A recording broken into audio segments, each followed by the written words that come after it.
ఎన్టీఆర్ జిల్లా మైలవరం నియోజకవర్గం ఇబ్రహీంపట్నంలో నిత్యావసర సరుకులను పంపిణీ చేశారు మంత్రి నాదెండ్ల మనోహర్. గుంటుపల్లి ఆర్సీఎం చర్చ్లో వరద బాధితులకు సరుకులను అందించారు. క్యూ లైన్ల ద్వారా ప్రతి ఒక్కరికి నిత్యావసర సరుకులను అందిస్తున్నారు. ఆధార్ కార్డులను పరిశీలించి సరుకులను పంపిణీ చేస్తున్నారు.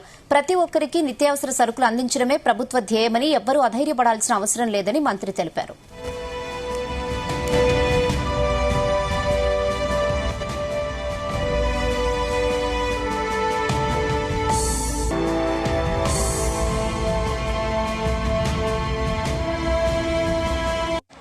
లీగల్ మెట్రాలజీ విభాగాన్ని అప్రమత్తం చేశాం. ముందు ఎక్కువగా ప్రభావితం అయ్యేది విజయవాడ పట్టణం కాబట్టి అక్కడ ఎక్కువ తిరుగుతున్నారు. నేను ఇక్కడ కూడా పంపిస్తాను త్వరలోనే. ఇక్కడ కూడా ఎవరు కూడా ఈ టైంలో సామాన్యులు ఇబ్బంది పెట్టకూడదు. దయచేసి మీరు పెద్ద మనసుతో ఆలోచించుకోవాలి.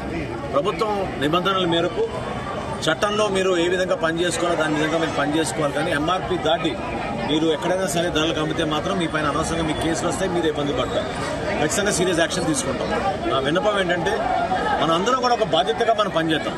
కష్టపడి పాపం ఎవరైతే నష్టపోయారో పాపం ఆ కుటుంబాలను ఆదుకునే విధంగా ముందు చర్యలు తీసుకుందాం. ఇవాళ రేపు కష్టపడితే కొంతవరకు సామాన్యులు మళ్ళీ తిరిగి సమాజంలో వాళ్ళ వృత్తి వాళ్ళు చేసుకోగలుగుతారు. ఆదుకోవాల్సిన బాధ్యత మన పైన. మా లీగల్ మెట్రాలజీ విభాగాన్ని అప్రమత్తం చేశాం. ముందు ఎక్కువగా ప్రభావితం అయ్యేది విజయవాడ పట్టణం కాబట్టి